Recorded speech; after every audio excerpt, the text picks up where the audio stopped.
अगर आप अप्रैल, मई, जून, जुलाई अगर इस सीजन में गृह निर्माण के आप सोच रहे हैं, घर बनाने का सोच रहे हैं और उसके लिए उत्तम मुहूर्त की आपको तलाश है, तो आज का कार्यक्रम आपके लिए बेहद खास हो सकता है। हम बहुत महत्वपूर्ण बिंदुओं पर चर्चा करेंगे कि अगर घर बनाना है तो कौन-कौन सी चीज़ों को ध्यान में रखना होगा। क्योंकि कई बार ऐसे समय में गृह निर्माण होता है कि जो व्यक्ति का निर्माण कार्य ही बहुत लंबे तक लंबित रह जाता है। आगे बढ़ें, नए दर्शक हैं तो फटाफट चैनल को सब्सक्राइब कर लें। कई बार हम छोटी-छोटी ऐसी गलतियाँ करते हैं कि जिनको हम लंबे समय तक उनका फिर खामियाजा भुगतना पड़ता है। इसलिए शुरुआत में ही इन चीज़ों को आपको ध्यान में रखना चाहिए। एक तो जब भी घर बना रहे हों, तो एक ऐसे मुहूर्त में बनाएँ कि जब आपका काम आसान हो जाए। मुहूर्त निकाला ही इसलिए जाता है और मुहूर्त का मीनिंग ही यही होता है कि हम सही समय में सही दिशा में बढ़ें। मुहूर्त यही काम करता है। हम सही समय में सही तरीके से अपने काम को शुरुआत कर सकें। तो अगर आप इस सत्र में कर रहे हैं, तो आपको क्या-क्या ध्यान में रखना है?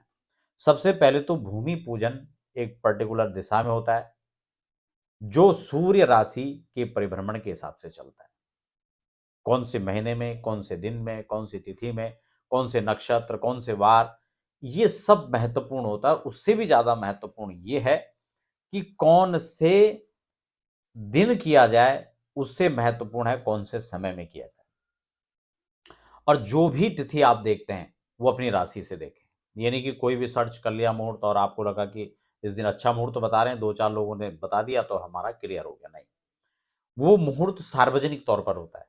व्यक्तिगत मुहूर्त आप अपनी राशि, अपने लोकेशन के हिसाब से निकालें। आप कहाँ पर गृह निर्माण कर रहे हैं, कहाँ पे आप भूमि पूजन कर रहे हैं। पता लगे मुहूर्त में जो समय दिया है, वो कहाँ के हिसाब से दिया, कोई निर्धारित ही नहीं है। कहाँ के लगन के सूर्योदय के हिसाब से लगन निकाला है, कुछ पता नहीं। इसलिए अपने यहाँ के स्थानिक सूर्योदय के हिसाब से आप समय को निश्चित करें और अपनी राशि से गोचर का चंद्रमा 4, 8, 12 ना हो, इस बात पर ध्यान रखना चाहिए ताकि आपके लिए वह समय, वह दिन आपके लिए प्रतिकूल ना हो। तो ये महत्वपूर्ण चीज़ें हैं। मैं आपको गृह निर्माण के लिए 7 प्रमुख सकार बताऊँगा, उसे मैंने पहले भी चर्चा की है इसके लिए। और खासकर अभी आपके पास जो समय है, क्योंकि गृह निर्माण के लिए मैंने आपको जो 12 महीने की वीडियोस आपको बताई थी, 12 महीने में इसके निर्माण का फल। इसमें 2 चीज़ें हैं। देखिए, आप देखिए मत्स्य पुराण में एक विशेष पुराण है जो भगवान मत्स्य के द्वारा उपदेश जो है किया गया था, जिसमें 14,000 लगभग श्लोक हैं। तो उसी मत्स्य पुराण में भी मैंने आपको बताया था प्रत्येक महीने के हिसाब से उसका फल। मुहूर्त चिंतामणि में भी हम देखें तो क्योंकि अभी चैत्र चल रहा है तो चैत्र में नहीं करते हैं। कुछ लोग कह रहे हैं कि रामनवमी को कर दें और नवमी तो वैसे भी रिक्ता तिथि है तो नवमी तो वैसे भी नहीं करते हैं, या अष्टमी है या नवरात्र है इसलिए नहीं। चैत्रम व्याधिम आपनोति, ये खरमास कहा जाता है। गृह निर्माण या गृह प्रवेश दोनों ही इस काल में नहीं होता है, इसको ध्यान में रखना है, ठीक है ना। इसमें खास बात यह है कि गृह निर्माण और गृह प्रवेश के परिप्रेक्ष्य में देखें तो ज्येष्ठ के महीने को लेकर के थोड़ा सा यहाँ पर मतभेद है, क्योंकि ज्येष्ठ में गृह प्रवेश बहुत अच्छा माना जाता है, जबकि गृह प्रवेश गृह निर्माण के लिए ज्येष्ठ को कहीं पर जो है उतना अच्छा नहीं माना गया है। लेकिन अभी बैसाख, क्योंकि अप्रैल का जो महीना है वो बहुत महत्वपूर्ण है, इसलिए भी आप कर रहे हैं तो वैसाख वाले को फोकस करें। मैं उसकी एक डेट भी आपको बताने वाला हूँ, ठीक है ना। तो बैसाखे धन धान्यम बहुत अच्छा है। कब चैत्रम व्याधिम चैत्र समाप्नोति यो गृहे कार्य नरः। चैत्र स्पेशल मना कर दिया है का ये व्याधि रोग शोक देगा आपको, इसलिए इसमें नहीं करना है।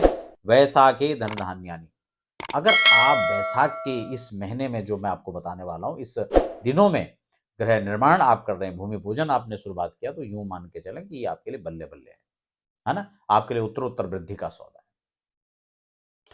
इसमें वैशाख का महीना बहुत अच्छा माना गया, धनधान्यानि, और आषाढ़ को भी अच्छा माना गया। आषाढ़े भृत रत्नानि पशुम वर्ज्य समाप्य, का आषाढ़ में आषाढ़े भृत रत्नानि, यह भी आपको जो है ऐश्वर्य देने वाला होगा, नौकर चाकर देने वाला होगा, पत्नी पुत्र इन सबको सुख देने वाला होगा। और श्रावणे मित्र लाभम, श्रावण का महीना भी बहुत अच्छा माना गया है, ठीक है ना।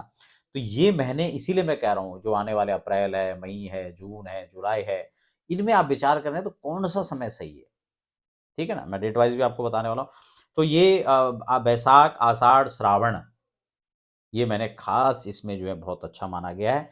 और इसमें 2 चीज़ मैंने आपको बताई। एक तो अपनी राशि से गोचर का चंद्रमा आपको देखना है, 4, 8, 12 गोचर का चंद्रमा है तो आपकी राशि से मुहूर्त अच्छा नहीं है, चाहे कितना शुभ मुहूर्त है वो आपके लिए बेकार है।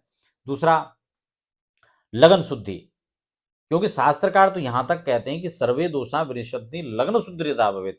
अगर आपने खाली लगन का शोधन कर लिया, राशि से अनुकूल मुहूर्त है, तो कई सारे दोष तो वैसे भी खत्म हो जाते हैं। तो इसलिए मुहूर्त का जो पैमाना है उसी, और इस एक बात और बता दूं मैं आपको, मुहूर्त 2 घटी का होता है, यानी कि आज का मुहूर्त है तो सुबह शाम तक, नहीं नहीं नहीं, 24 मिनट का 1 घटी होता है और 48 मिनट का 2 घटी होते हैं। इसलिए जो पर्टिकुलर जो मुहूर्त कहा जाता है वो 2 घटी का समय, 48 मिनट का। लगन के हिसाब से हम उसको देखेंगे तो लगभग 2 घंटे के आसपास का एक लगन होता है। इसी हिसाब से हम इसको कर सकते हैं। 7 सकार नोट कर लीजिए, बहुत महत्वपूर्ण है। सुनो स्वाति सिंह लग्ने शुक्ल पक्षे सप्तमी शुभ योगे श्रावणे च। ये 7 जो सकार हैं, सकाराः सप्त कीर्तितः, ये 7 सकार बहुत महत्वपूर्ण है। सुनो स्वाति, अगर शनिवार है, स्वाति नक्षत्र है, सिंह लग्न है, सुनो स्वाति सिंह लग्न है, इसीलिए मैंने कहा लग्न को चयन करना चाहिए, ठीक है ना। तो ये इसमें बहुत अच्छा, शुक्ल पक्ष तो सप्तमी, सप्तमी पड़ जाए, शुक्ल पक्ष की पड़ जाए तो और अच्छा हो जाएगा। और शुभ योगे श्रावणे च, तो श्रावण तो पर्टिकुलर एक महीना है, लेकिन अन्य महीनों में भी आप जो सूत्र है इसको आप लगा सकते हैं। अब हम यहाँ पर जो है महीने के हिसाब से जो हम बात कर रहे थे, तो अप्रैल में अगर हम बात कर लें तो यहाँ पर बहुत अच्छा जो एक शुभ संयोग पड़ रहा है, वो 24 तारीख पर पड़ रहा है।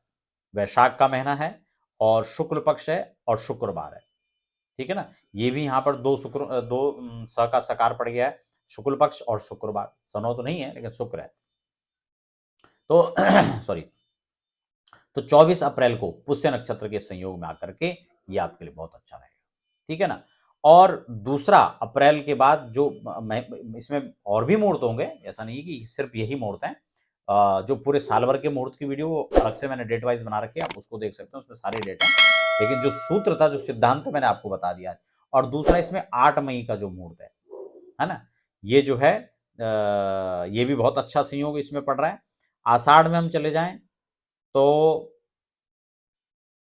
हाँ, वैशाख हो गया, आषाढ़ में आपका जो है हाँ 1 जुलाई का, जो आषाढ़ वाला मैं आपको अच्छा बता रहा था।